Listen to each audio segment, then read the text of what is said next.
Welcome everyone on a Saturday morning, beautiful Saturday morning. I'm sure we all could sleep in, but most of you got up this morning to be inspired. So let me just show you this first video and then we will get started.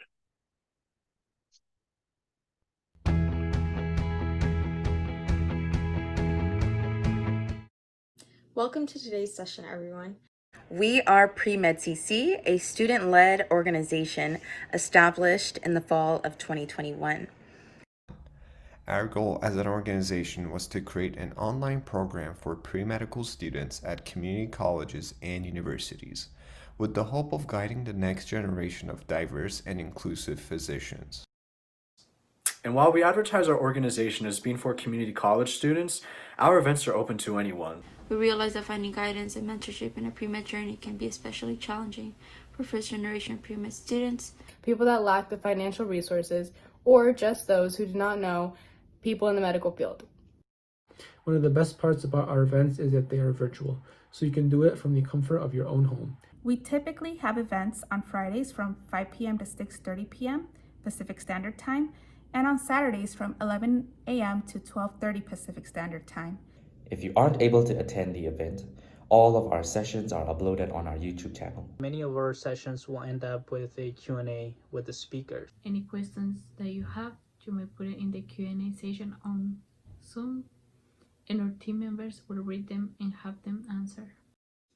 After you have attended our event, you can log into our website and complete the quiz, which will contain questions pertaining to our session today. If you score 70% or higher on the quiz, you will be awarded a certificate to show that you attended our session today. If you want to stay connected with the upcoming events or just want to tell your pre-med friends about the PreMed CC, you can find us on Facebook, YouTube, Instagram, and TikTok as @PreMedCC.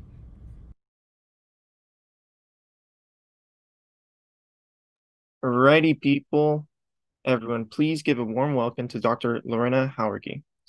She is the faculty coordinator of the MESA program at Sacramento City College. Prior to SCC, Lorena served as the post-baccalaureate program coordinator at UC Davis School of Medicine. She earned her doctorate in educational leadership at UC Davis, her master's in counseling from Sacramento State University, and her bachelor's in communication studies from UC Davis. She was born and raised in Sacramento and loves helping students reach their career goals, especially in STEM. Thank you so much, Matthew, and Jubin as well. And good morning to those of you who have logged on. I know it's a Saturday morning and you can be spending your time watching Saturday morning cartoons. Just kidding. Or whatever could be a little more, vegging out, relaxing, but you're being proactive and you're taking a really intentional approach to preparing for your career. So that's really commendable. So thank you all. I will go ahead and share my screen. Let's see. Whoops. And we'll just dive right in. Of course, I always minimize things before I should. There we go. All right. So we are talking today about a roadmap to success, navigating pre-med and pre-STEM at the community college. And I think I'll be able to, Matthew, correct me if I'm wrong, I'll be able to share this PowerPoint like in a link form. Is that all right? Yeah, if you send it to us, we'll post it. Okay, perfect. Because I do have some links in there that will be kind of handy to just like click on. So you can really spend this session just listening and enjoying. And then, whenever you're ready, you can click around at some of the resources that I'll have in here. So this topic is really broad, and I thought I'd organize it into three major sections. So first, we're going to talk about getting to know yourself. So the four areas that I'm going to focus on are understanding learning styles, understanding study habits. We'll talk about time and energy management, physical, mental, and emotional health. Second, we will talk about getting to know your support system. So college resources, counseling and transfer, getting to know your professors, and getting connected with your classmates. And then finally, I have kind of a catch-all section here, which is owning your experience. We're going to just kind of skim the surface a little bit in talking about things that like imposter syndrome, stereotype threat, microaggressions. These are topics I always like to infuse in my presentations because they're critical, they're not talked about enough, and they really do impact our experiences academically and professionally. We're going to, and then I'll kind of do some major takeaways, you know, the focus on being proactive, which you're already ahead of the game because you're here. And we'll talk a little bit about the big picture. All right, so here we go. Getting to know yourself. So first, I want to talk a little bit about learning styles. So if you haven't done so already, I think it'd be really valuable for each of you to do even one of those quick free online inventories or assessments. Maybe you've already done this in some classes throughout your education, but it's good to know what is kind of the style that works best for you. And the four major ones, this is what they call VARC. So the four major ones are visual learning, oral or auditory learning, reading and writing, and kinesthetic learning. So I don't have any specific link to an assessment because there's so many out there and they're all very similar. You can maybe take multiples and see if you get like the same focus for yourself with each one. But I did find this cool visual that kind of summarizes what types of learning tools folks can use based on the learning style that works best for you. So for example, there's a visual, and I think there's a chat question. We will post the PowerPoint on the web page. Okay, thank you, Jubin. So let's see. So visually, visual folks would learn best by looking at charts, graphs, infographics, visual aids, that kind of thing. Auditory learners are going to learn best by listening, right? So podcasts, listening to recorded lectures type of thing, verbal instructions and discussion. And on the bottom left, we have reading and writing. So reading books, note-taking, the actual action of like writing out notes by hand instead of typing notes, assessments, case studying. So kind of reading about, you know, reading articles, that kind of thing. That approach is going to be really effective for that type of learner. And finally, there's kinesthetic learning. So learning by doing, role playing, scenario training. I know I typically, even when I'm working with my staff, for example, at the MESA Center at Sacramento City College, I say, well, I can show you how to navigate this form, but actually I'm going to have you on the computer. I'm going to have you actually click around and find things because if you're similar to me, if I don't do it myself, I don't really grasp it as quickly.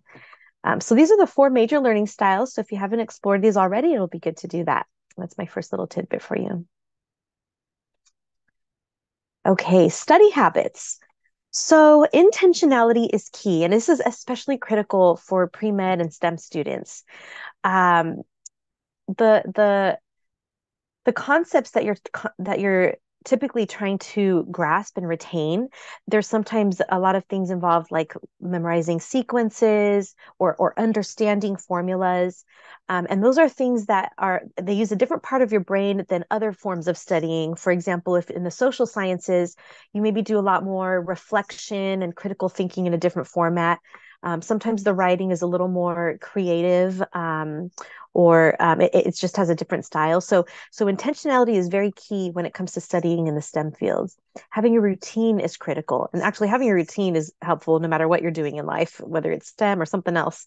The routine is really important. And we'll talk a little bit about how you can shape that routine in these other slides. Having an intentional study location or an environment that is optimal, that's efficient for learning. So one piece of advice that I always hear consistently is you don't want to study in your bed. And sometimes that could be hard if you're living in a dorm or if you're sharing a room or if you're in a crowded home. Sometimes your bed is your space, right? But if you can find a space that's not your bed, that's somewhere else, even if you're in a crowded room, if you're on the floor or somewhere different, or at least in a chair, somewhere that psychologically and physiologically tells your brain, okay, I'm in study mode, I'm not in sleep mode. So that's an example of how you want to be intentional about your study space. And you want to be prepared, right? You want to have tools. So I know, especially with pre-med and STEM students, whiteboards are really handy. So if you don't have a whiteboard already, even just a little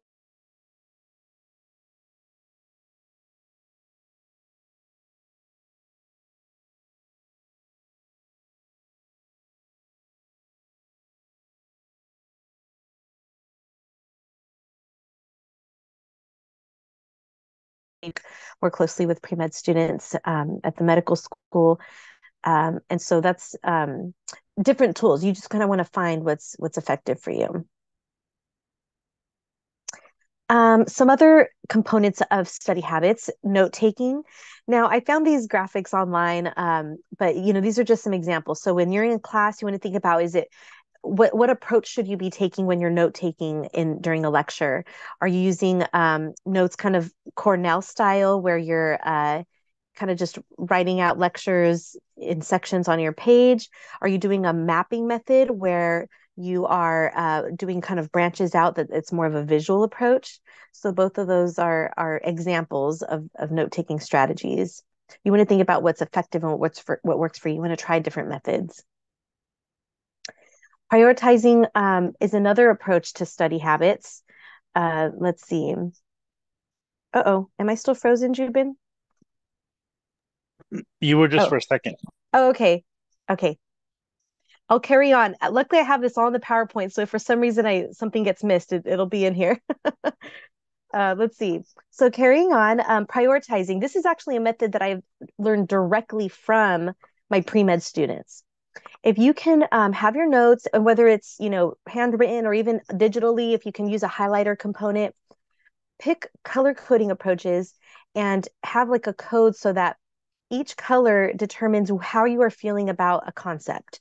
And the example that my students gave me is, if you have a green highlighter and you highlight, okay, I'm really confident about this concept, I don't have to spend too much time studying it because I already grasped it really well. Then you get a different color, maybe yellow. If you're unsure about a concept, you want to highlight that in yellow so that you remember to review it a lot and kind of go back to it. And then you get another color. Maybe it's red. So if there's a concept that you don't understand, highlight that in red or put a red mark next to it. Like, I really don't understand this. And this next bullet point that I have here is actually a little bit controversial. So I didn't put my thoughts on this completely on the slide. So I'm going to just share it verbally with you all in this group. When it comes to studying in the STEM fields, once in a while, you'll take classes where it's like information overload. It's the fire hydrant of information. And I hear this especially with chemistry, but I think it could be applied to a lot of different classes. It's just so much information. And the expectation is that you understand, memorize, know it all in a really short amount of time. And depending on the student, maybe you can cram that all in, or sometimes life is happening. And I know what's true for a lot of you as community college students, you're taking other classes, you have other responsibilities at home. Maybe you're working 1 or 2 jobs, juggling a lot, right? So what I controversially tell some students when the time is right is sometimes you have to make intentional decisions about how you organize what you study and how much. So let's say, for example, you've been studying for an exam that you have at 6:00 today. And what time is it? It's 10:13 right now. And you're realizing, oh my gosh, I have to learn these 20 concepts and I only have, I can't do math, let's see, 8 hours, and I can't spend that much time on each of them. So this is where you can calculate, for, if you will, how much time you dedicate to the concepts that you already know, how much you dedicate to the concepts you're almost there with, and then what I call are sometimes some sacrificial concepts, if you will. So if there are areas that you need to determine, I'm just not going to get it in time for this exam, sometimes it's better not to spend time on those kind of like red area subjects that you don't grasp, and to just focus your energy maybe on the yellow areas that you're almost there with, because statistically speaking, you might pass that test more than likely if you focus on the areas that you're better at grasping, and then you kind of sacrifice them. So I'll stop that topic there because I'm probably already ruffling feathers. Jubin's going to get mad at me for saying don't study all the areas, but it's the reality. No, I actually, absolutely, I would totally agree with you on that, because there's some things like, for example, if you're for a class and you had a 10-point assignment out of like 2,000 points or 1,000 points, Yeah. like, and if it's going to take you 6 hours, like, do the minimal and go for the high yield. So, like, for example, most STEM classes, your exams are worth a lot more than some other things. So yeah, absolutely. Yes. It's called it's an economic term actually. It's return production of return. No, it's an economics term for it is return on investment. So, but obviously, like if homework is only worth 10 points, but your exams are worth 65% of your versus 10%, you have to do the homework in order to do well on the exam. So it's kind of like, but like it's maybe I don't know, like I know like one class I had we had to do a presentation and the presentation was only worth 50 points out of 2000, but we had to do it and I was like I just didn't want to make it really nice or pretty, so I just went up there and talked, and out of the 50 I think I got like a 35. But in the sacrificing 15 points but then spending more time on studying for the exam, to me that was a better return on investment. So just kind of like you have to be smart, and that's why your contract, which is your syllabus, like that's what you have to read and know that. So Thank you. Well, thank you for validating that, Jubin, because I see that students grappling with that constantly. And I think when we're earlier in our education, and I remember being early in my education, we're just inexperienced, right? You're a little more naive. And at this stage, at the community college level, you're still learning a lot about all the things that I've mentioned so far, your learning styles and whatnot. Um, and so, yeah, eventually you get savvier, but hopefully you can pick up that savviness earlier than later, right? Where you start to negotiate, what do I spend my energy on versus what is sacrificial, if you will. So I hope we drill that in, and it takes work. It's a skill set that you hone, and you don't have to do it alone. You can work with your classmates and sometimes even your professors if they're willing to kind of have these real conversations with you about, like, if I can't do it all, what do I focus on? So you don't make that decision, by yourself, and you can be optimal and effective. All right, moving along. So some more study techniques. There are let's see, my little cursor got in the way. Whoopsie daisy. There are approaches to recording lectures, combining with notes. So these are all kind of tools that you can consider.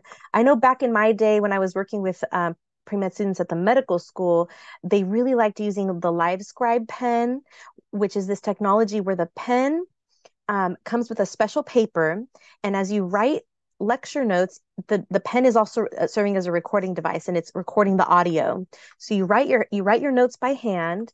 Then later you go home, you review your paper notes, and you think, oh man, I wrote this note, but it's not very clear to me. I wish I could go back to that moment in time during the lecture and listen to what the professor was saying so I can better understand my own note. You get that pen and you stick it on the paper because it's this special smart paper, and it plays from that moment what the lecture was saying. So this is kind of a cool tool as an example. It works for some students, might not work for everyone, but I did find some video links that show you how to use some of these tools, and so you can make your own kind of comparisons to see what tools might work for you. Another one that one of my current pre-med students told me about, or two actually, I think on the iPad device, there's the software for Notability, there's GoodNotes, and these are also similar concepts that I think are real popular in terms of technology and note-taking. A rather new one of my students was hesitant to make this recommendation because she hasn't used it herself, but hey, we're all here to explore different tools, right? So there's something called Anki flashcards, and it's supposed to help with recall, and so that's another concept that you might want to explore. And I'm sure there's more out here, but these are just some examples. All right. we actually had someone who did a whole session on how to use Anki, and a lot Oh, of med students swear by it. So I put yeah. that link on there. You could take a look at it. Oh, thank you. Uh, Yes, great. but a lot of people use it for in med school and studying for the MCAT. And there's a whole community, but it's like an hour and a half presentation. So go look at it. Yeah. This is the menu presentation. We're presenting you a menu of things to consider. All right. So now moving along, related to exploring yourself and how you're presenting yourself in your preparation for your education. We're going to now switch gears a little bit and talk about time and energy management. And I always combine these, time and energy management, because it's one thing to have enough time to do things. It's another thing to have the energy, right? we can fill our calendars, right? We've got 24 hours in a day. Sure, we'll do 24 hours of active this and that. But if you're burning yourself out, it's not going to be effective. So you really have to consider your energy with time management. They go hand in hand. And it's going to look different for everyone. So, Jubin might do well on, I don't know, 4 hours of sleep, but Matthew might actually need like the full 8 hours, right? So you have to know yourself and get to know what works best for you. So I found this graphic that shows like a weekly schedule, and this is honestly one of my favorite ways of starting to get organized. You just get an Excel spreadsheet and label all the columns Monday through Sunday, and then you enter the times. But what I actually do when I enter the times, I put all 24 hours, and I actually do it by 30-minute increments. So I'll put, I'll start with my wake up time. So we'll say 6 a.m., 6:30 a.m., 7 a.m., etc., all the way until it would end at 5:30 a.m. because I started the morning part at 6 a.m. So you kind of see how I do my own organizing. So I made some notes here. At least once, you can maybe just do this once or once in a while. Write all of your schedule out on a spreadsheet. This is your weekly schedule. And it's really helpful to factor in every minute of the day. And like I said, I do 30-minute increments. So you want to account for everything. You want to account for sleep. Put the word sleep for all the sections where you actually sleep. Put in shower time and some of that hygiene. These are things that take time, and you don't want to feel guilty for doing them. You want to know that there is time dedicated to those things, right? Cooking and meal preparation. This is part of that life balance. And this is an area that I'm constantly working on because I'm a working mother and I've got a busy life as well. But we have to factor in having a healthy diet, and part of that is factoring in time for meal preparation. And it doesn't have to take, you can find quick hacks about like, here's a quick healthy meal, doing some chicken and tortilla, there you go. And then actually eating meals. So the bullet point here for meals is like, when are you eating? You need to incorporate time to have those meals. And a way you can cheat is maybe for breakfast, you have a shake on the road. And that's okay too. You can incorporate that with travel time. So transportation and travel time, we need to account for that, especially if you're even walking from one distance to another at your college to get from class to class. That's really important to factor as well. Study time. This could look different for different students. So again, going back to your learning style, getting to know yourself better. How much time do you need per unit? Is it 2 or 3 hours? Or does it depend on the class, right? Some classes you'll need to spend a little bit more time than others. You want to incorporate exercise and breaks. Again, this is all of your life balance and social time. Now, sometimes you can double dip a little bit. I know one student was telling me that her social time is kind of her study groups, and they don't always socialize. They'll study and they'll set a timer and they'll say, we can talk for 15 minutes and then we have to go back to hitting the books. So, you can kind of bleed into some of that a little bit that way. But the point is you are factoring what is generally happening every kind of minute of the day. And you can either follow your schedule verbatim, or you can use it as a loose structure. Like, okay, in general, this is how I'm going to structure my day.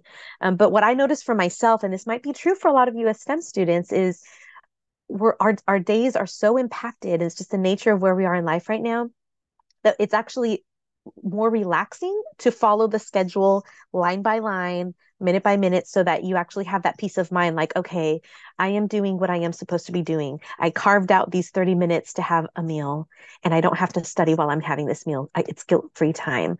Or I'm taking a 30-minute break to take a shower and enjoy it and relax. Or I'm going to take a 30-minute break to go outside and smell the roses. So carving out that time is important.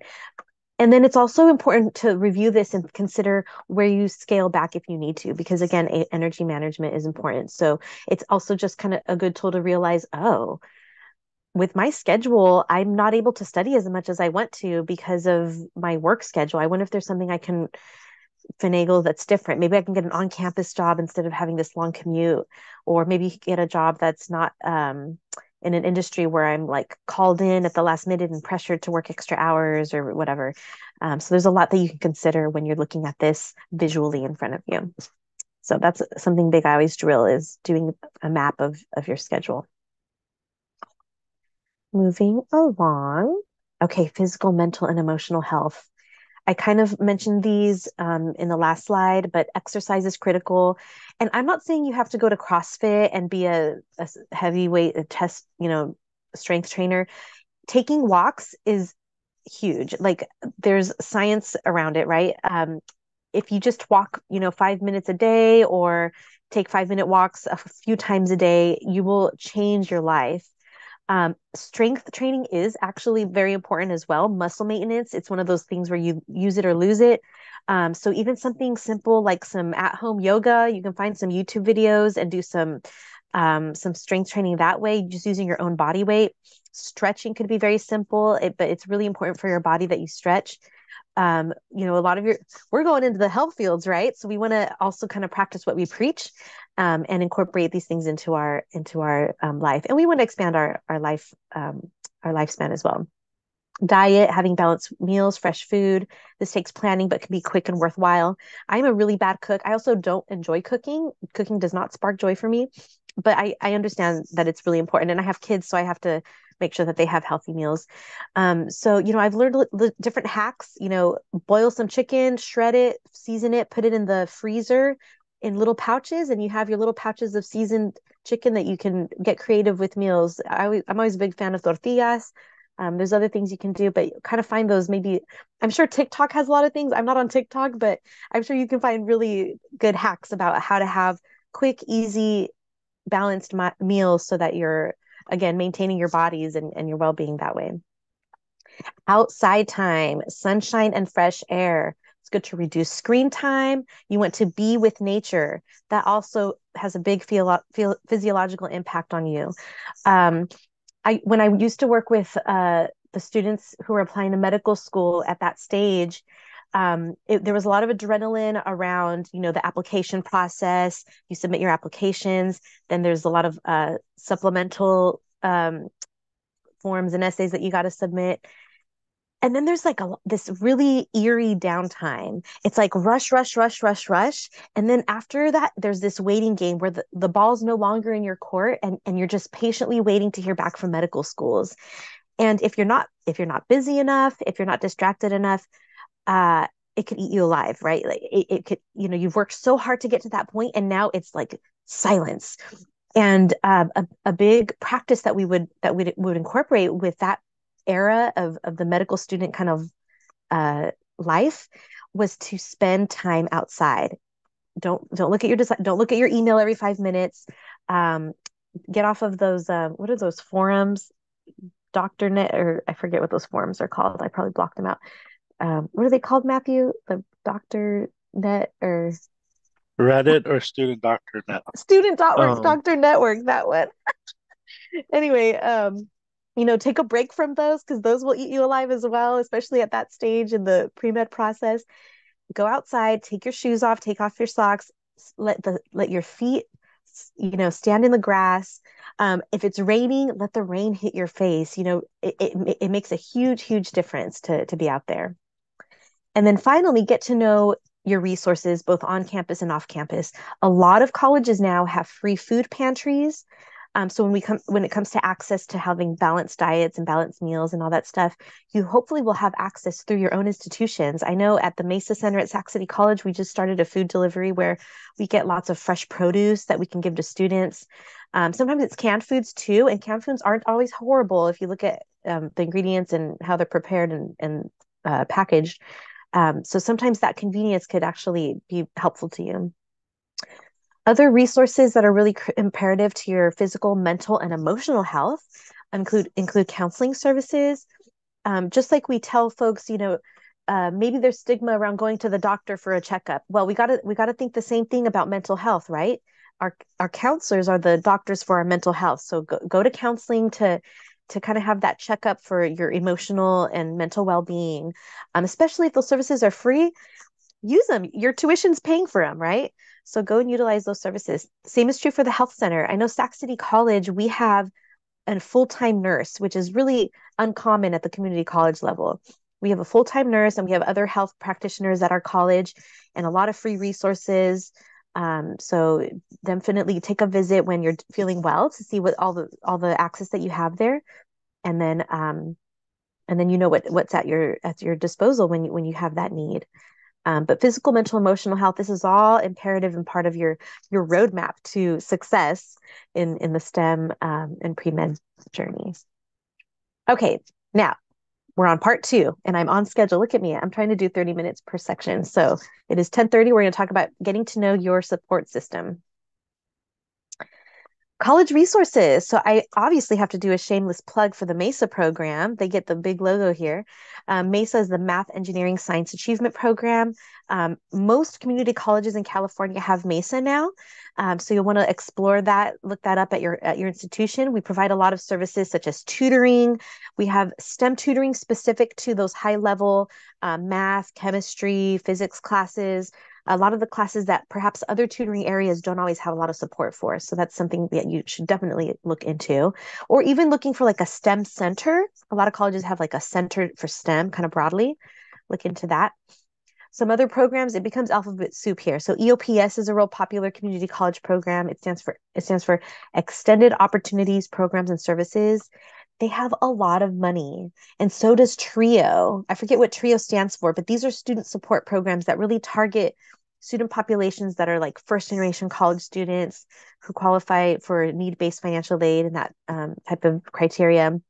They have a lot of money to buy supplies and resources. MESA as well. I was telling Jubin we just got a big grant increase. So we bought some supplies, like even just like Scantrons, so you can just get that for free and you don't have to buy it. Calculators. And I'm going to say this, and I know this for sure because I am a program coordinator for one of these programs. If there's something that you need, that especially that costs money, ask the person in charge of that program, hey, I have an idea. If you have the funding or if you can swing it, can we buy this type of tool, some LiveScribe pens or some iPads with the Notability and all that stuff? I can buy it for myself, but it would hurt a little, it'd pinch my wallet a little bit. So if the grant can pay for this and I can borrow it as a student, that would not only help me out, that'd probably help out a lot of other community college students. Because guess what? I haven't been in college for many years and I'm making a lot of guesses, and I lean on you all as current college students to help inform me what I should be spending our grant money on. So when students come to me with ideas, I'm like, oh my gosh, yes, we have the funding. I'll draw up the paperwork and I will order, a bunch of scientific. In fact, that was the most recent request. Students were like, we just need some cheap scientific calculators. They're not that much, but if we can have a set of those, that'd be great. And I say no more. I got you. And I'll buy all those materials. There's money out there. It's just, the people in charge of spending it, we don't always know what we're doing. So help inform us. Going down the list further, tutoring center, most colleges have tutoring centers. Transfer, you want to be really informed about transfer, and we'll talk a little more about that later. Career and internship center, there's usually a center where you can like pick up resources or make connections to opportunities that way. Scholarships, that should also be listed in here. Financial aid. I didn't list everything. These were just kind of like a short menu. An honors program. So congratulations to Matthew, who's starting at UCLA soon. UCLA, UC Berkeley, there's a good handful of UCs, for example, and those are just some examples that do not have community college transfer agreements set up because they're very competitive.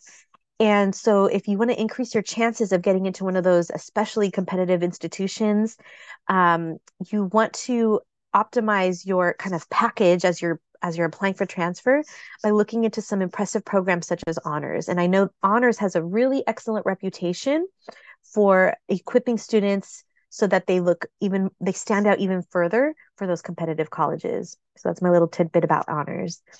Just to add a little bit, I'm in the Please honors do. program at UCLA. And I will say that they allow you to transfer, I think, 8 units if you took honors courses at previous institutions. So those transfer in, and you can include those into getting your honors like part of the degree as well. That's great. So you're doing you're double dipping a little bit, and it's more efficient that way. Thank you for that tidbit, Matthew. So that's a further plug to check out the honors program at your college. And Matthew, help me out. I heard, and this is me still needing to learn more about honors at our own college. I heard that with those high-level STEM classes, those also sometimes count as part of the honors coursework requirements. So sometimes you're already doing that. Sometimes it does. It definitely depends on the institution. You have to talk to articulation with the the departments there. So some of them do, some of them don't. But yeah, a lot of them, I don't know about a lot of them per se, but I know some do. So Okay. for sure, some definitely do, and you just have to talk with, the institution to make sure they articulate. I know I had to talk with them about some of my courses I took, and some of them were accepted, so that was the nice part. That's great. So it's worth exploring. Good, good. Yep, work smarter, not harder. That's right. And then, sorry, I have like a frog in my throat. You want to explore student clubs and professional student chapters. Student leadership is really valuable, especially if you can take on a role like club, chair of membership activity, or there's some of the more traditional ones like club treasurer, club secretary, club vice president or president. Of course, those higher level ones, the president, vice president, those always look especially impressive. I know AMSA is a very popular pre-med student club at the community college. It stands for American Medical Student Association. And we have a chapter at Sacramento City College, and I think a lot of other ones. I see Matthew nodding his head, so that's a good one. It's not only good for your experience, but it's commonly known. And so when it's on your resume, whether it's for transfer opportunities or whether you're now at the stage of applying for medical school, folks are going to know what that acronym means. So that'll be really helpful. So check out those opportunities as well. College resources, counseling and transfer. So just to dive a little bit into this area, it's important that you meet with a counselor. It's so important that you meet with university representatives because your community college counselor is going to be knowledgeable, very knowledgeable. I mean, it's amazing to me how much they know. They're helping you navigate, whether you're doing an associate's degree and that criteria, general education and that stuff, the degree path that you need to take. But it's also good to kind of talk to someone on the receiving end, right? At the university level. Those university reps will help connect you to those transfer programs at their institution. They'll kind of double check your education plan that you're taking the right coursework. So it's just another good set of eyes. It's good to practice navigating transfer tools. We've talked about this a lot more recently during this fall semester because speaking for my institution at Sacramento City College, our counseling division is very short-staffed. We had like 11 counselors either retire or move on to other positions. And it's like the department was cut in half. So they're extremely spread thin and students aren't as quickly able to meet with a counselor. So it's almost like you obviously want to make that effort, meet with the counselor. It's good to get on that calendar and get that appointment, but also get a little informed yourself. Don't just rely on others to know your process, right? So get familiar with certain transfer tools. Assist.org is a really great one. This is actually what counselors use to double check that your courses are meeting requirements for your university transfer plan. There's lots of information. You want to explore things called like the IGETC and what was the other acronym? I don't do a lot of transfer stuff, so I'm going to just talk out of thin air here. But anyways, the point is you want to get familiar with your path. And most importantly, and this is what I heard from the counselor's mouth, because we just met yesterday, she's encouraging students at my institution, this is our STEM counselor, prioritize your degree coursework and fill in your general education. So you really want to know what that degree coursework is. And oftentimes that incorporates math, see, we got a chat here. Thank you. The tag, the tag and the I get see, those are both really important. Yes. So all of these transfer jargon, you want to get familiar with it better than I am right now.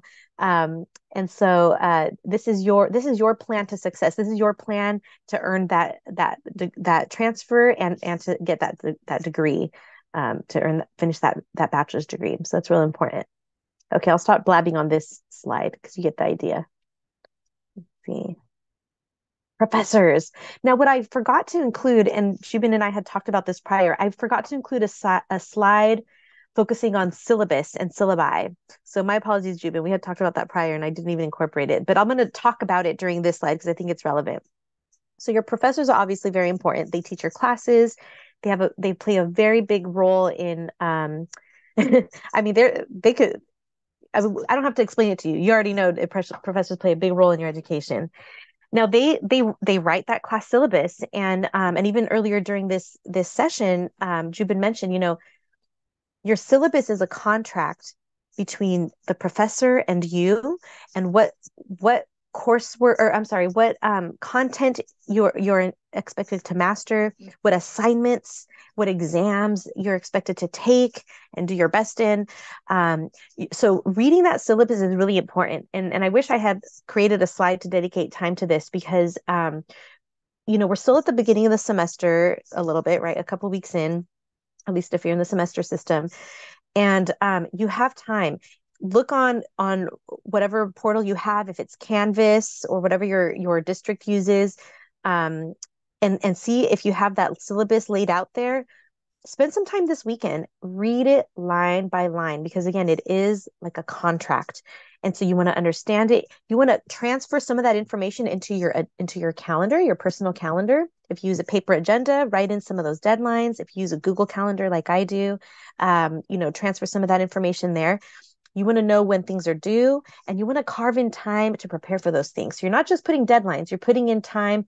This goes back to managing your weekly schedule. You're carving in time to work on those things as well. Jubin, you're gnawing at the Yeah, bit. no, the only thing I was going to say, the syllabus is my favorite thing is to read it and find like contradictions or problems and bring it up to them. And they usually like say, oh, this person, it makes a good impression, but also, in a way, it embarrasses the professor for making a mistake. Like they all make mistakes, and if you just point it out and like don't be a jerk about it, say, oh, you made the guy just want to like maybe a point of reference and stuff. Most of them, what they do is they port their previous class into the new one, and they may not change it, or they may make little errors here and there. That's just a game that I like to play. But just reading it and just knowing like what your grade breakdowns are and everything, it's really, really important. I mean, I usually just take it out and I just highlight it and I take the important things. Most of them now make you take a quiz, which, yeah, you could basically sit down and take a quiz, a 10-point quiz, but they make mistakes in them. And so just finding the little errors in there, it's really important and get to their attention. Also, if you're working and have other priorities going on in your life, like letting them know ahead of time and not the day before the exam, say, hey, look, uh, I have like childcare issues, or I have work, or all these different things. Is there a way that we could work out like midterm or finals and things? Most of them would do it, some of them won't do it, but if you're, what is it, early bird gets the worm type of thing. And bring it up with them, and they usually, most of them are pretty cool, some of them are not. Like obviously if you say, hey, can I skip the midterm and the final, probably will say no to that. Um but if it's something reasonable, like if you're I don't know, if you're having surgery, or if your mom, or something is planned ahead and not like the night before the exam, they'll mostly work with you on that. So just FYI. Thank you, Jubin. You're absolutely right. And I'm actually teaching a freshman seminar. I haven't taught in a few years, and so I'm kind of dusting off my cobwebs of like writing my own syllabus and that kind of thing. And yeah, after I drafted it for the first day of class, I did find mistakes, and I went back and fixed them. And those are the ones that I caught for myself. So I'm sure if students really combed through my syllabus, they will probably find more mistakes as well. But and you brought up another point. If something comes up, it helps to be proactive. This is you maintaining a relationship with your professors that's a positive and professional one. And also life happens, so it's just good to be proactive in that sense. And then even carving out, when we were talking earlier about like, do I need to sacrifice an assignment or a grade or something? You can already kind of pre-plan, like if something has to give, here's an area where I can probably be flexible with myself in terms of the assignments that are laid out. So you can kind of think in advance, like where you have some flexibility. So yeah, thank you for those points. And some other notes that I have here on this slide dedicated to professors. It's helpful to just hang out with them, hang out before class, after class, if you're able to swing it, casually chat. Speaking for myself, I don't often teach. My role is more with the MESA Center, and I engage with students who come in to study. Now, sometimes I get opportunities where I can say, oh, I can select 3 students to go to a conference out of town, all expenses paid. But we have to make sure we're really mindful about what 3 students we pick because, our college is liable if anything bad happens. So you know what I do? I think my brain automatically goes to like, who's typically hanging out in the center? Who's already on my radar? And that's who's going to get the opportunity. We don't do this whole, I don't always do like a whole application thing where it's like, everyone who's interested can submit an essay about why you should be selected. No, sometimes I just handpick them because I know I have vetted them because I see them often. And so that's something that you want to consider. You want to always position yourself for opportunities because they're not always just going to come to you. Sometimes you kind of have to already just be around. Along those lines, it's important to attend office hours. I hope you've already heard of that a million times. But when you're making your class schedule, or not your class schedule, but your weekly schedule, see if you can incorporate some of those professor office hours in there. You don't have to go every single week, but if you can incorporate them into your schedule, then you already know when they take place and you can make more of an intentional effort of attending. Professors will be grateful for that. You are also consistently preparing to request letters of recommendation. I have worked with students who are already at the tail end of getting ready to apply to med school. So I wrote a lot of letters of recommendation for those students. And guess what I learned too? Now that I'm working with community college students, those students, they transfer, finish their bachelor's degree, then they get ready to apply to medical school, and they come tapping my shoulder asking for letters of recommendation, even at the community college level. And I'm always happy to oblige, but it's so interesting to me that they are getting letters not only that were just recent from their current, professors that they just took classes from, but also earlier in their education. So keep that in mind. Even if it's not a letter of recommendation for medical school, maybe you need a letter of rec for a job, for a lab opportunity, for a scholarship.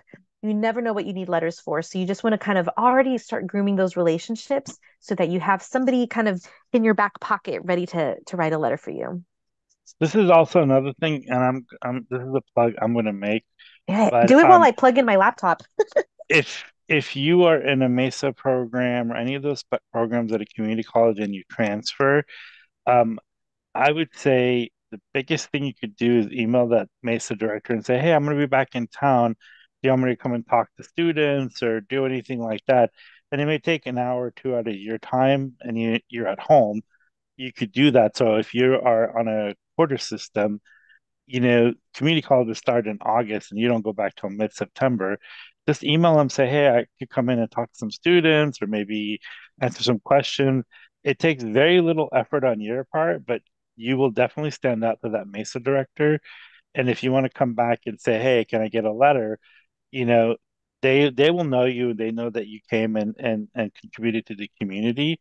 And you would be more favorably than someone who disappears for 2 to 3 years and then wants a letter of recommendation. And I don't know. I mean, people that disappear, you kind of forget about them. And so that's just a plug that I'm going to make. But I don't know if you agree with that, but It's true. It's true, Jubin. And here's another tidbit I'm going to add. I work with a lot of students. We have about 160 students every year, and I don't memorize all of them. So if you really want to be noticed, you gotta make yourself noticeable often, right? Having said that, there are also creative ways where you can, how do I word this? You can make yourself noticeable without being constantly around. I don't know how to word it. So I'm going to give you my example because I'm not explaining it well.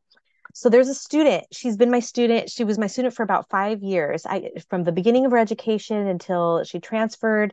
And I want to say she transferred to one of our local gosh, she might be at Berkeley. And she's been keeping in touch. And I'm the worst. I think she was real timid while she was a community college student, but for some reason she recently came out of her shell and she's been emailing me maybe once a semester.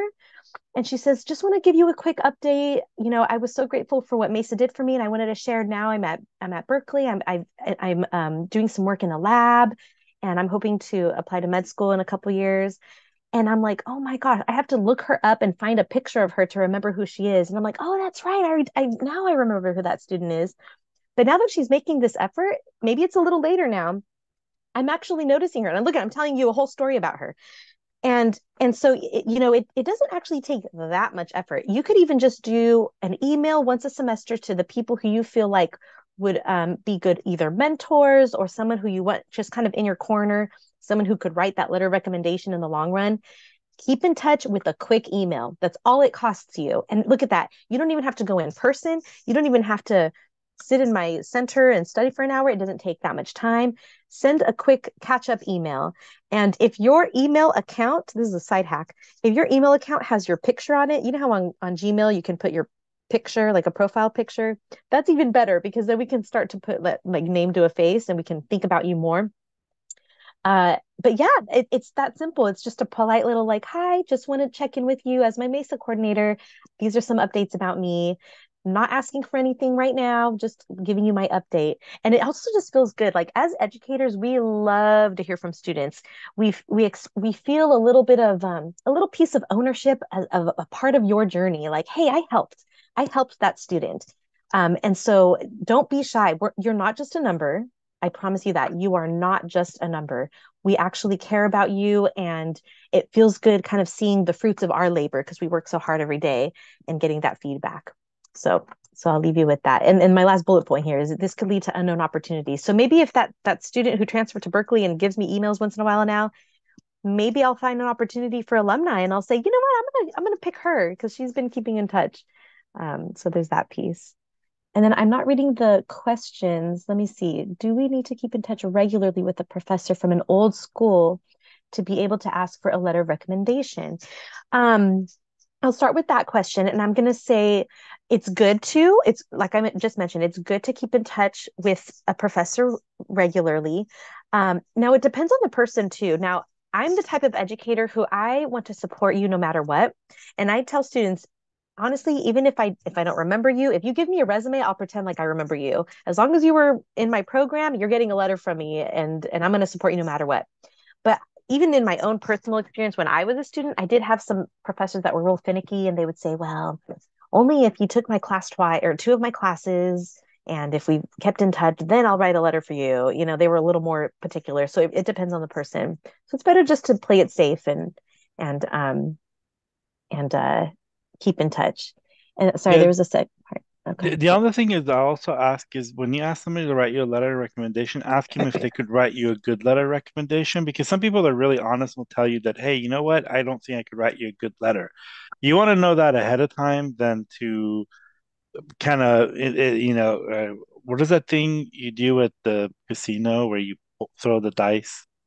What is that thing Uh, called? that's not Crapshoot, roulette. crapshoot. Crapshoot. That's Crapshoot. Yeah, you don't want to do a crapshoot like, good point. oh, if it's going to be a good letter or not. I mean, some professors may have like 600 students a quarter. That's like 1,200 a year, and that just may be a lot. And they may just say, hey, I don't think I could write you a good one. But you want to know that ahead of time and not take the risk. And then the other one is, yeah, just keeping in touch. I mean, I think it's just really important. Yes, yes, yes, yes. And the second part to that question was about a letter of recommendation that was written 10 years ago. I strongly discourage using old letters. I think, gosh, especially in the medical school world, what do you think, Jubin? Like maybe 1 year? Yeah, 1 to 2 years. 10 years is just Yeah. way too long. That's like Yeah. a lifetime. That's a lifetime, and certainly the other part of it, so they don't remember you. It's like if they ever check a reference, like I don't know who this person is, it may be like, oh well, maybe this was a fraudulent letter. So Mm-hmm. 10 years is a lifetime, and I know that that's like a really, if it's but I just think 10 years is just too long. And it also implies that within those 10 years, you don't have experience, or you haven't built a relationship with any other faculty individuals since then. So it'll raise other red flags. And for that reason, it's really valuable to have updated letters. Yeah, and, And and and the other part of it too, the 10 years, you probably go back and do some classes before you apply. But also, like, I'm sure in that 10 years you have life experience, like working, all these other things. Maybe a letter from there would be better than to depend on someone's letter from good 10 point. years ago. Yes, yes, because you're sharing an authentic snapshot of your current self. So if that authenticity means that you haven't had a lot of time most recently to do, clinical experience or whatnot, that you've actually been working, then you want someone who can speak to what you've done in that work experience, who can maybe speak to attributes that are transferable to your next steps. Like maybe there are leadership skills that you've developed, et cetera. The next question is how early, let's see, how long before? Yeah. So how soon should you ask for letters of rec before submitting your applications? And I think it's probably to medical school. I'm going to say that you start the conversation as soon as possible. So I know I really like it when my alumni or whatnot, they'll reach out to me and they'll say, hey, just want to let you know, I'm going to apply to medical school this coming cycle. I would really love to ask you for a letter of recommendation. I don't have the details quite yet. I'll follow up with you. But if I just want to take a temperature check, like, would you be willing to write a strong letter for me? And you can say it like that. Are you willing to write a strong letter for me? Kind of like what Jubin said. And then we can figure out the details later. So I will ask students always, what's the deadline that you want my letter by? And hopefully you'll do a little bit of research, like, well, I would really like the letter by this date. Then I'll say, great, I'll put it on my calendar that I need to have a letter ready for you by that date. But of course, if you don't have your timeline established yet, you can just say, I'll get back to you. I just wanted to see if you'd at least be willing to. But the sooner the better.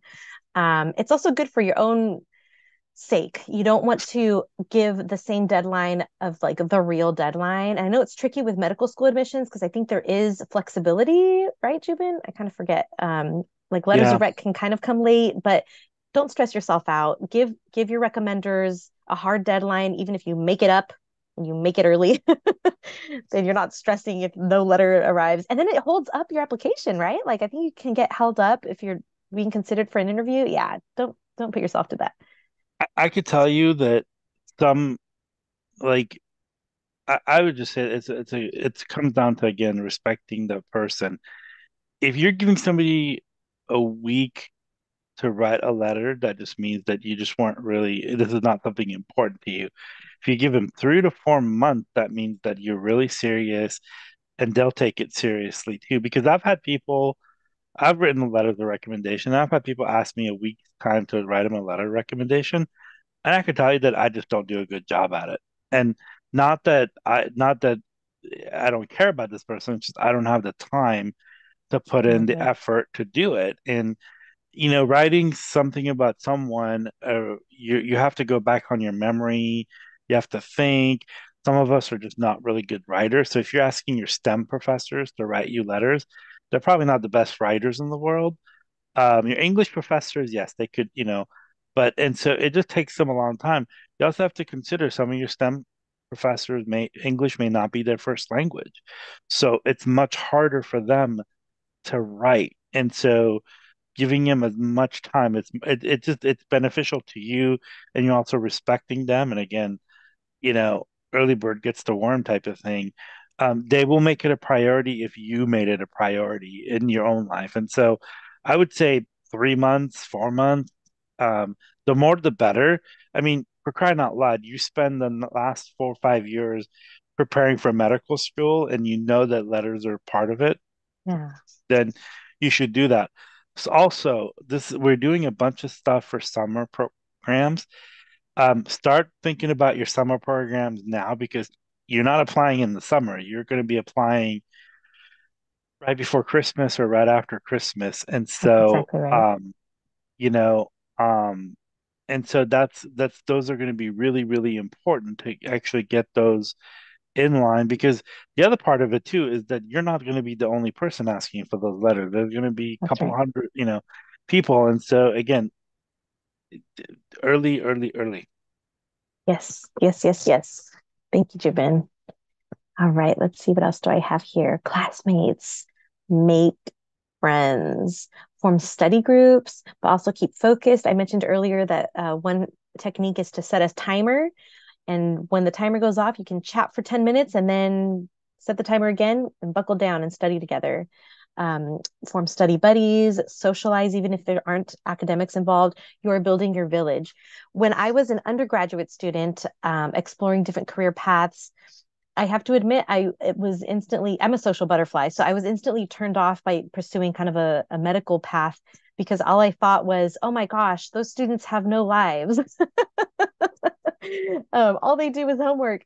But what I learned later, serving students who are in that field, is that it's just that your social circles look different, right? You do have lives, but you infuse your career goals into your social lives.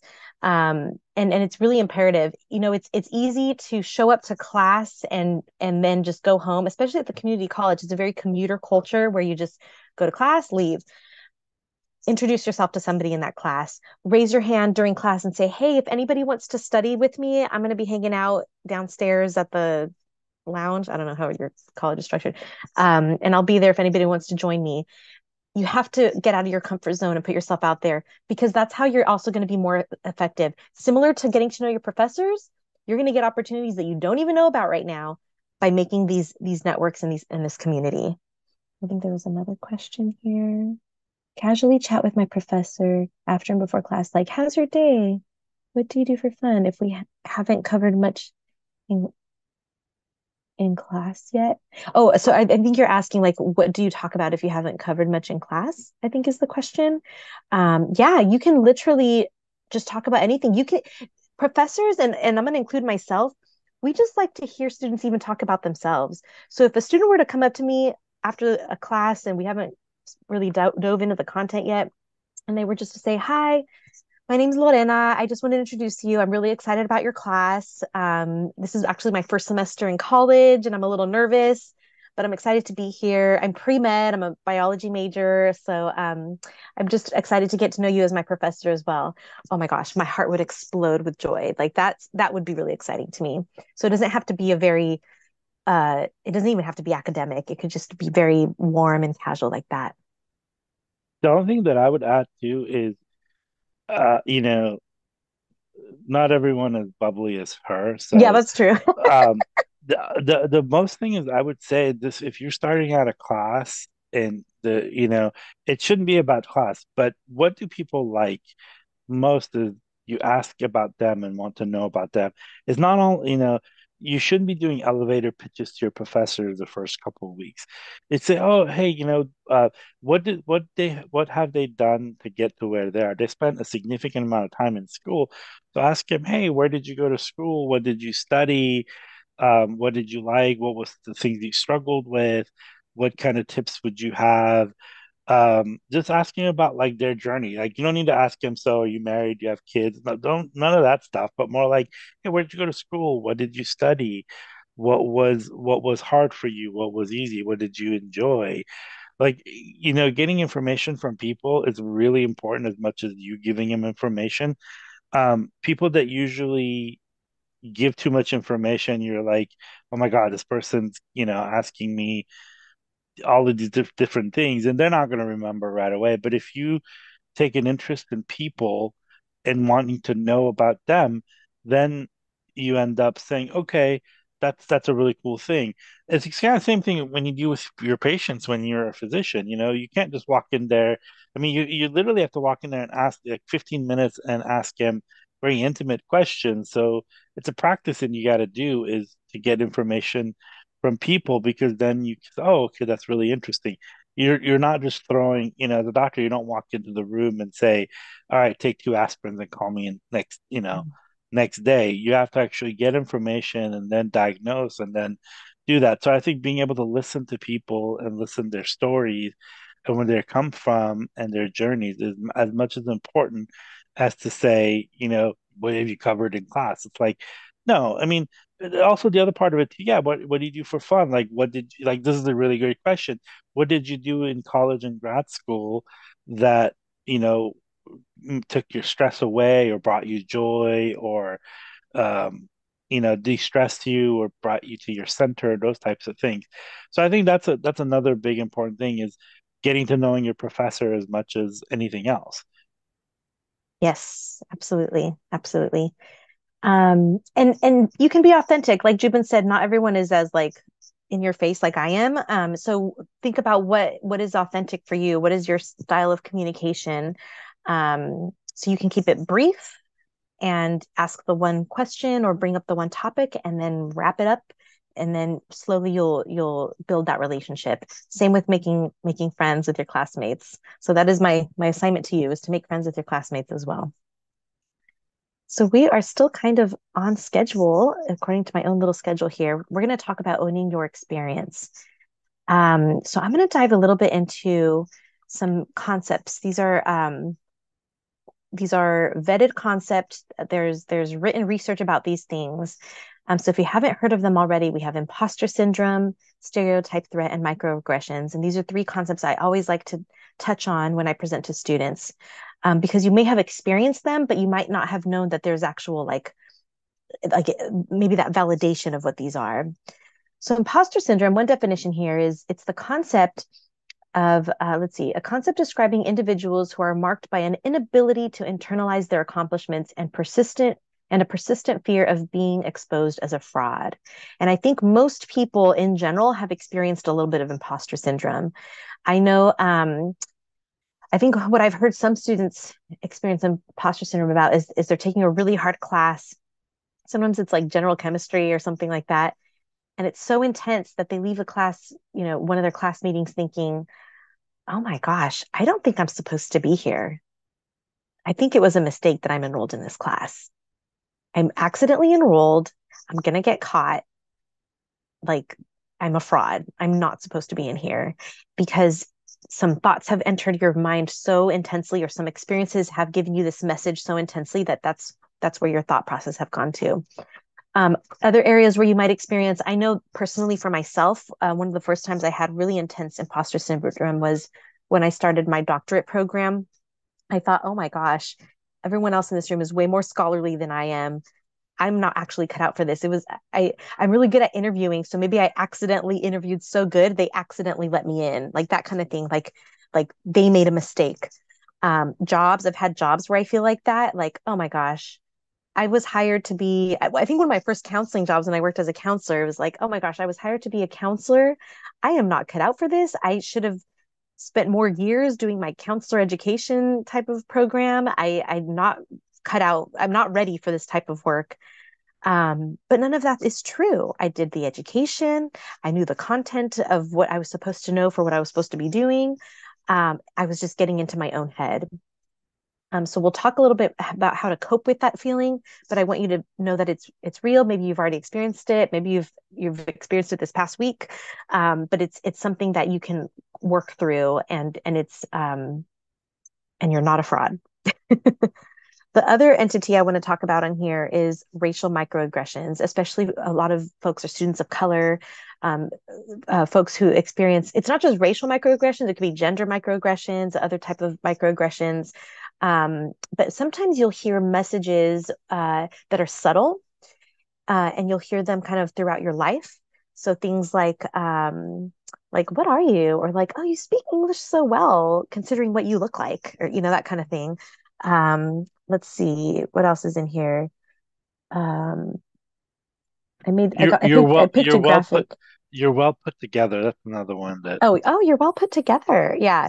I picked a graphic that was too blurry. Sorry. But you kind of get the idea, like, oh, you're a STEM major. Maybe you guys will hear that one, like, oh, really? Why aren't you like ethnic studies? Like, I'm surprised you're a STEM major, or, something like that.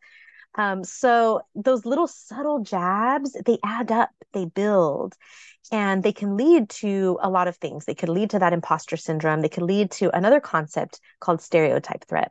So stereotype threat is the concept that it's a self-confirming concern that one will be evaluated based on a negative stereotype. And I'll try not to dive too much into this, but the researcher who's most famous for this work, his name is Dr. Claude Steele from Stanford. And one of his famous studies is he had two groups, an experimental group and a control group, take, I think, a math test. And in one of the groups, I think he just had them write their name at the top of the test, and they took the test.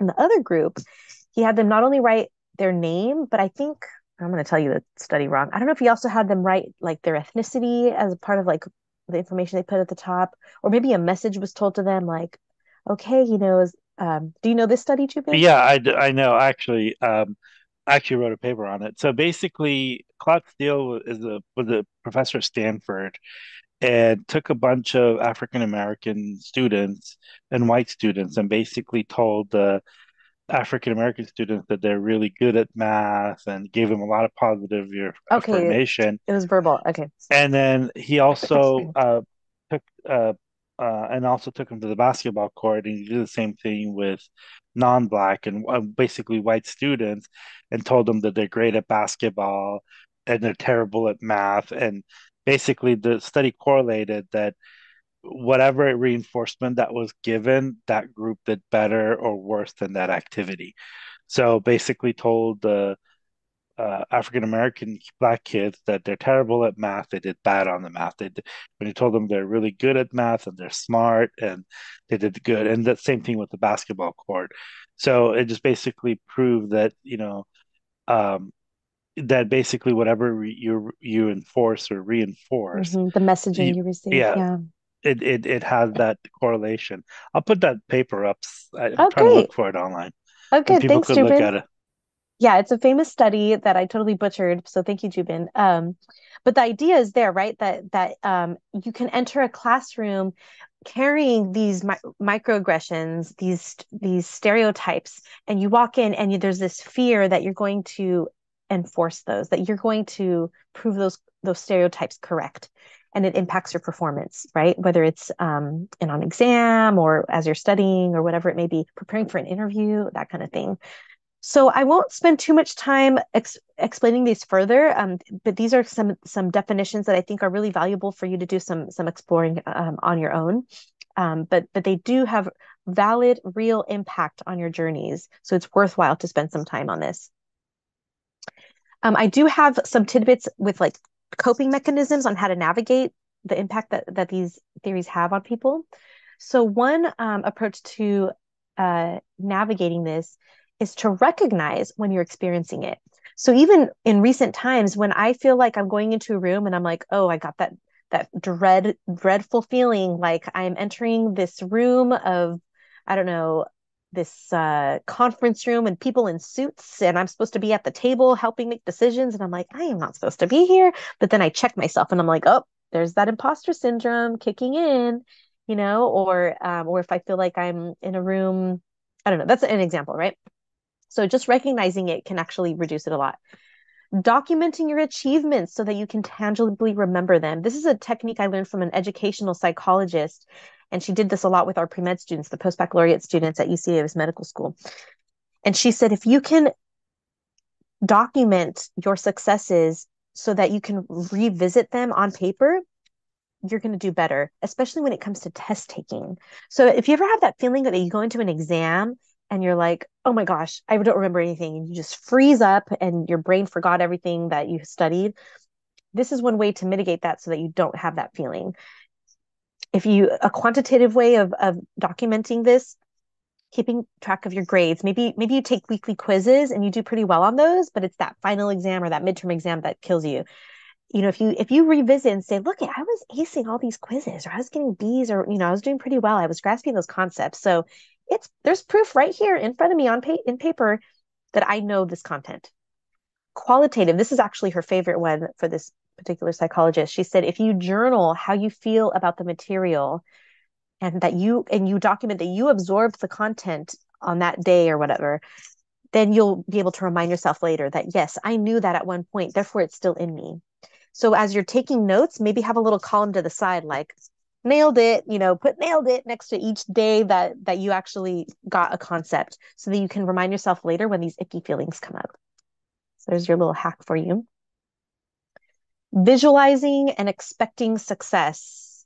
So athletes do this a lot.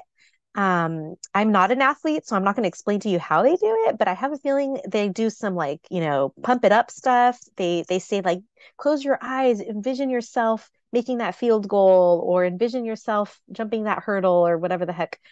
So what I used to do with my post-baccalaureate students, we had a white coat and a stethoscope, and I would take their picture of them wearing it at the medical school, and they'd look real proud wearing their white coat and stethoscope, and I'd print those pictures for all of them and frame them, and they would have them on their desks so they can visualize, I'm going to be there. I'm going to be there one day. So that's one technique. Another thing is you can even put sticky notes all over your mirror and say, like, I am worthy. I'm going to be a doctor. I am future Dr. So-and-so. And have that physically, visually in front of you. Lean on your community. We talked about making friends with your classmates, with your professors. Talk about these experiences out loud. I know for me, I love it when people are like, oh my gosh, I left that class feeling so icky. Like I don't know that I'm capable of it. And then I can say, oh my gosh, me too. I'm glad I'm not the only one. Doesn't it feel good when you're not the only one? So you want to contribute to that as well. Maybe you're the one who initiates that conversation and you say, you know what, no one's saying anything, but I'm going to say it. That was really hard and I'm really insecure about it. And then other folks will chime in, me too. Or the opposite could happen. Maybe you are the only one who struggled with it, but guess what? You've got your network to help pull you up and help you catch up with that too. So it's a win-win. Say yes to opportunities that intimidate you. Step out of your comfort zone. I'm going to let you in on a secret. Everyone's nervous about stuff. First day of classes, your professors are nervous. The college president is nervous first week of classes. Everyone's nervous, just as much as students are. I woke up this morning with the jitters because guess what? I'm on Zoom right now talking to students who I don't actually know. I don't know what your pictures look like. I don't know, where you go to school or anything. I have a little bit of the jitters, but I get out of my comfort zone. And this is just the key of just success in general, right? Get out of your comfort. Say yes to things. So when Jubin says, will you be a guest speaker? I don't have to do this. This is a Saturday. I could say, Jubin, no, I'm going to stay in my PJs. I'm going to hang out and watch cartoons or whatever. But no, I say, you know what? Yes, Jubin, because the more I practice giving presentations, the better I get at it. And this is a really meaningful presentation and I put a lot of work and energy for you. And having said that, maybe one day I'm going to have to give a similar presentation for a job interview, right? And I'll at least get all these jitters out with you guys and not with the job interview. So that's why you need to say yes to things. And finally, be change agents. So when I say be change agents, I mean,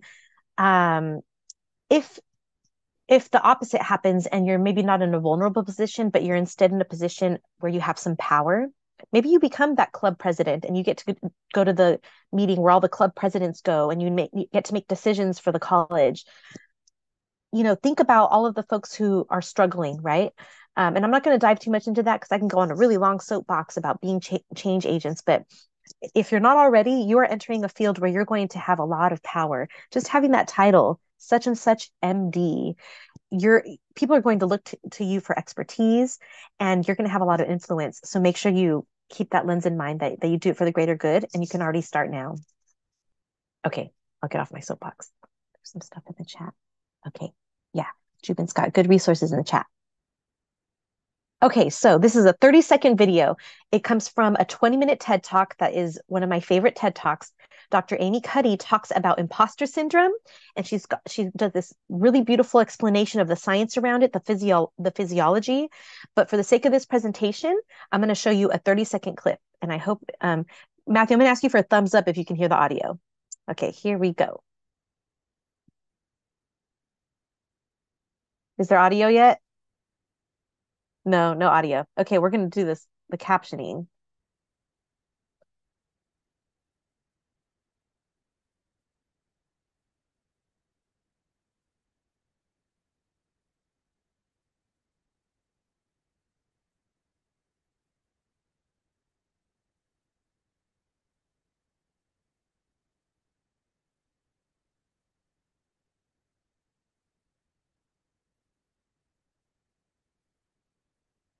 All right, those were the 30 seconds. And it sounds like you probably didn't hear the audio, but I put the closed captioning on. And the summary of that is part of the physiology that she explains is that if you do what they call the power pose and you have your hands on your hips and you're standing and your elbows are out and you've got strong posture, your body's physiology changes. And I'm going to say this backwards. I would do it every time. I think your cortisone levels go down and your testosterone goes up. Yeah, I said that right. Cortisone is the stress hormone. Your cortisone, just standing like that, standing up, your cortisone levels drop. So the stress drops and testosterone, your confidence levels go up. And it's been proven in all of these scientific studies that she explains in her TED Talk.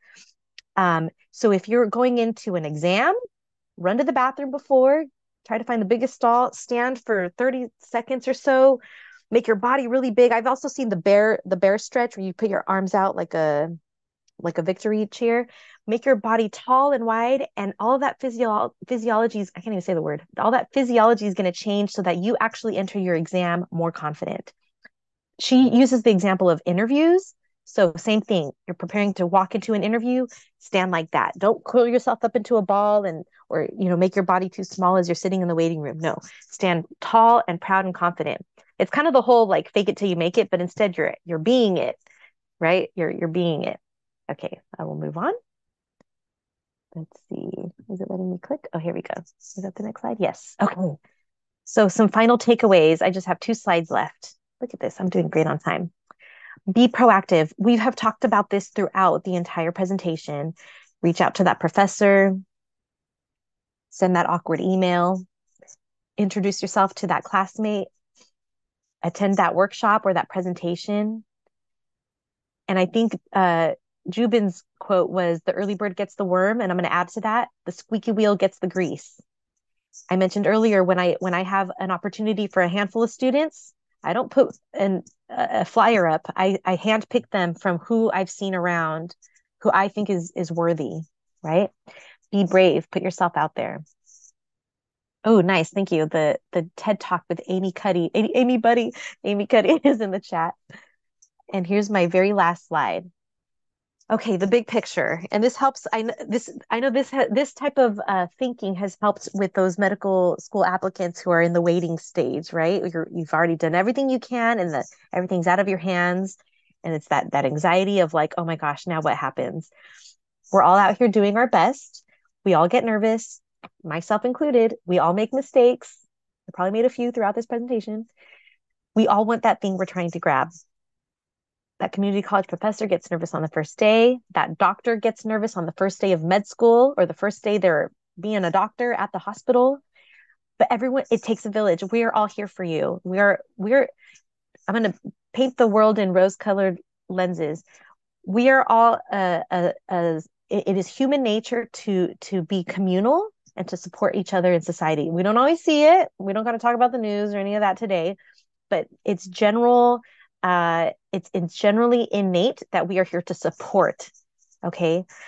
So just keep that in mind. The community is here because we want you to be successful. We want you to succeed. Everyone who works at your institution is literally there for you. And I like putting a picture of the galaxy? Because we're just a teeny little speck in this greater world. And I say that to say, there's I forget why I put that, but it's our problems are very small, and there's a greater universe out there. So hopefully that helps relax some of the anxiety and nerves that we feel about in this whole process. And with that, my clumsy closing, I will say gracias, thank you. Here's my contact information. I'm happy to chat further. We can schedule something or whatnot. There's my email address. Again, whoopsie, I'll stop sharing. I am at Sacramento City College. So if you're a Sac City student or if you're in Los Rios, I hope you reach out either way. So that officially concludes my presentation. Thank you so much for hanging out this morning. Thank you. Actually, I have some questions. Okay. So how would you suggest going about like comparing yourself to others? Because for me personally, I've kind of, especially been like, I went to like a very competitive high school, and the med school process, especially very competitive. So I understand that like to a certain degree, like everyone is unique. But do you think it is also valuable to compare yourself to others to kind of get an idea? Or do you say like, how would you go about that? That's a great question, Matthew, and it's complicated. You're right. In one way, you want to say, stay in your lane, don't compare yourself, just you do you. But at the same time, just like any large system, there's a culture involved, right? There are practices, there are norms, and you have to learn them. And we can do a whole other talk about cultural capital. There are some communities that already know the secrets, the secret language and the secret rules. And then there's some of you who aren't from this world, and it's like, okay, I just got here, like nobody told me to wear that. Everybody's wearing that and I'm not wearing that. Like, why didn't I get the memo? So surround yourself by like-minded people who are supportive. There's a lot of them out there, build that group of friends and look out for each other and say, okay, look, I heard that for a medical school interview, we got to wear a jacket and a tie. So make sure we all let's pull each other up, let's all get that jacket and a tie. Or for lady, it's very gendered, right? So it's like ladies should wear a skirt or stuff. There's a lot of old school stuff that needs to evolve, but this is the stuff. It's like you got to play the part, and then once you get there, change the system. But for now, you're leaning on each other to navigate the system that exists.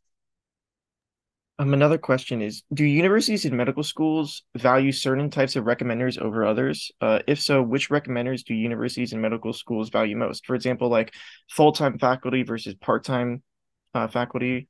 Question. That's a great question. And maybe Jubin can chime in too. I don't think the full-time or part-time is a big deal. I think what's most important is you do want faculty. That's a little bit of the elitism with medical school. They want to see faculty write letters. Whether or not they're part-time or not, I don't know that matters. Hopefully it doesn't.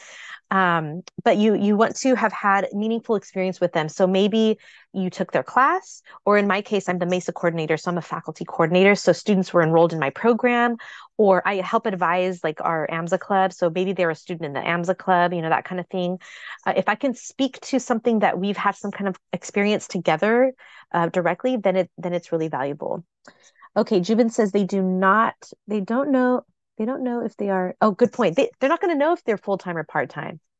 In fact, yeah, I was going to say that too. Like most of the faculty, and actually, I would say most systems are part-time. Nobody wants to pay anyone's benefits anymore. So yeah, at the university you have lecturers as well, so it won't matter. So they can even say like instructor as like a title, right? But what I would say is really important is experiences.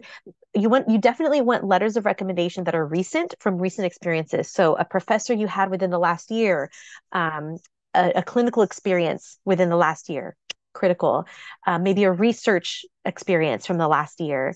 But what I really like about students who have moved on, transferred, finished that degree, they're applying to medical school, and they come back and ask me for a letter of recommendation, is because I can also kind of speak to someone's character from when they were a community college student, and how I saw students grow and blossom as they embarked on their university journey.